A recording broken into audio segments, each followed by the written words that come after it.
So I know we're going to get into that interactive session with this amazing gentleman. They're going to tell us a little bit about what they represent. And of course, we're already in touch with Mike, who's wearing the purple t-shirt.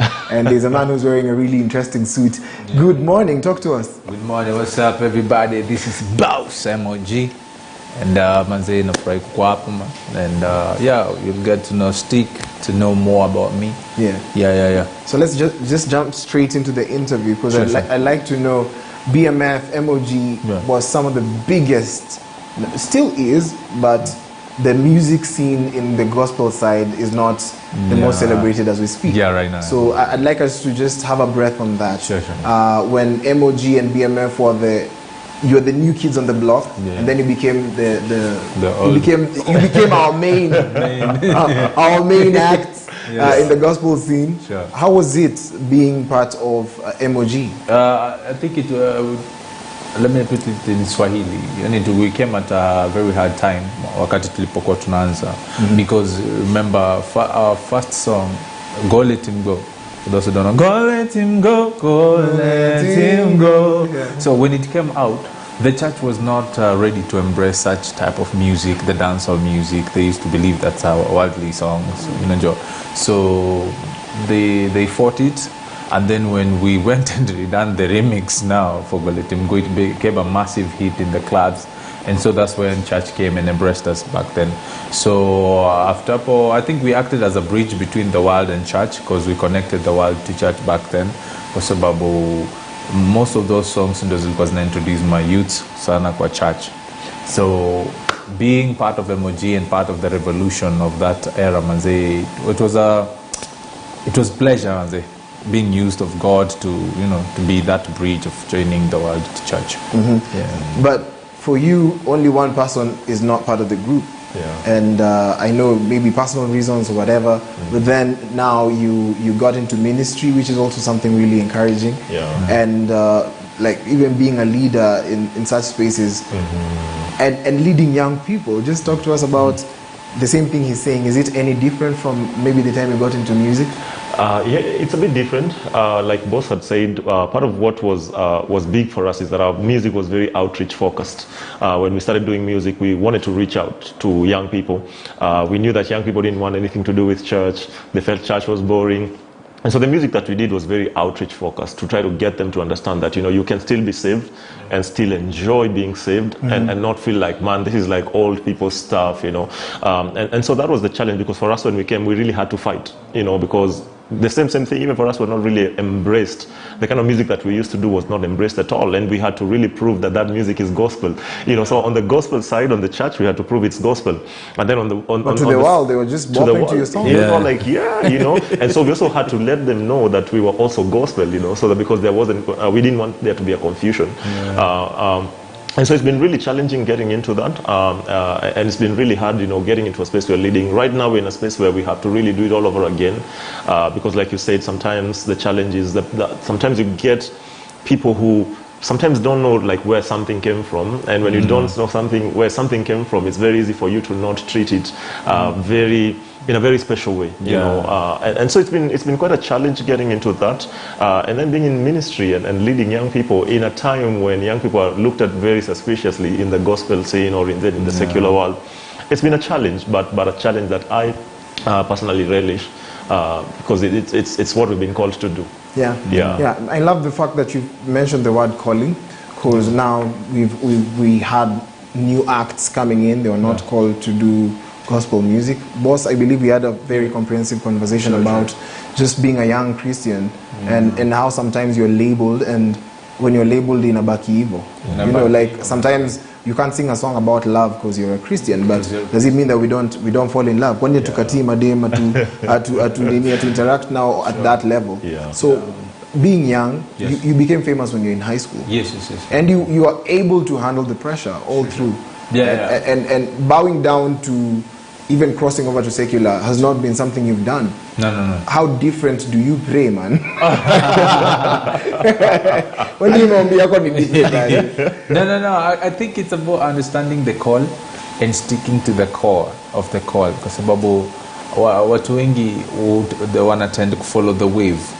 Like Macha said, some people came into the gospel scene without understanding the fight that we went through for that gospel to be where it was, So they came and messed up 1, 2, 3, people became confused, and now people are running away, people want to jump the other side, while on attack to jump.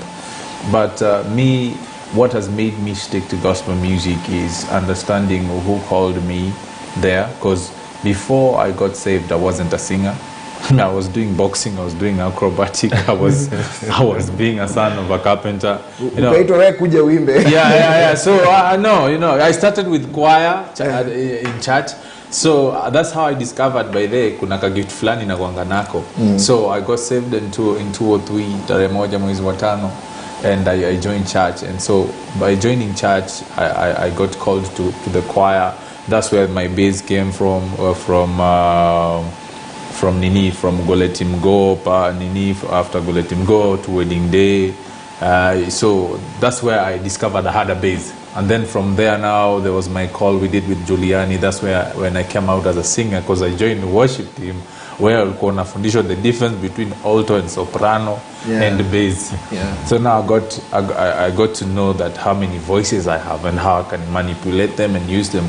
So such that these days, you cannot predict my next song. You cannot say the next song is a dance song, because when you think I'm going to release a dance song, I release a worship song, because I've understood the kind of talent that God amenipea. Talking of love song, God amenipea each person ability, but how you bring it out, it should be for His glory. It shouldn't be used to destroy other people. It shouldn't be used to use other people. It shouldn't be looked like wewe unatumia talent yako kutumia watu wengine vibaya, something like that. We were watching a secular song yesterday to recommend the interview place fulani, and I was like, hey, this is too much, man. It's too much being a secular artist, and then when I wasichana naked kwa video, it's just too much for me. I feel like, but maybe for them, somebody told me that walking huko secular isn't of it wanataka kuona. I'm like, nah, there's another way or something like that. And there's a way of doing it, Brian. I mean, there's a whole book in the Bible that is described that talks about love. The songs of Solomon, the whole book talks about, and sometimes some people say in a very graphic nature, but it's all about how do you bring it out, because we're living in a world where we love, I mean, I'm married. I can't go and sing worship song to my I mean, I'm married. It's like the wife said, if you don't mention that, don't come home, don't come back home. But I'm not gonna go sing worship songs to her. I mean, I worship God. I don't worship her. And so when I want to really be in an intimate place with her, I'll sing a love song, and it's okay. But it's just how you put it. But does not mean that as a gospel artist, don't sing love songs. Let's talk about your new collab, which is amazing. I feel like it's a very respectful collaboration, keeping in mind that maybe you're in BMF and MOG. You already realized that you're not fighting against each other. So when do you know it's business, and when do you know that mazejo in ministry?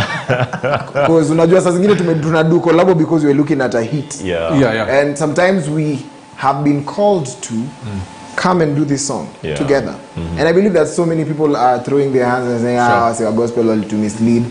But I feel like you should also see this singer as a human being. Na pia kuna the returns that come with all this.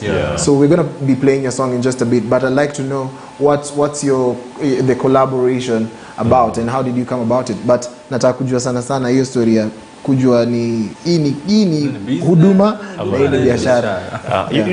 Part of what we did in the last 2 years during the pandemic is that we became really close. I mean, we've been close. We grew up in almost the same neighborhood, and then we spent a lot of time, reading the word. We spent a lot of time doing some sermon. We spent a lot of time at Bosses, and we started asking ourselves, we've been friends for such a long time. What does friendship really mean? And we feel like friendship really means being there for people when they need you, not necessarily in terms of money or in terms of anything else, but just being a friend. That's how this song came about. And we've been in this for a long time. We know that collaborations can be a challenge. And so even when we did this song, we're like, for us this is ministry. you know, anything money that comes out of it, we're not going to really concentrate on that. We're going to concentrate on how does this get to people. If anything comes out of it, because that's what we've always done. If anything comes out of it, well and good, but that's not majorly our focus. So we didn't sit down and say 50-50.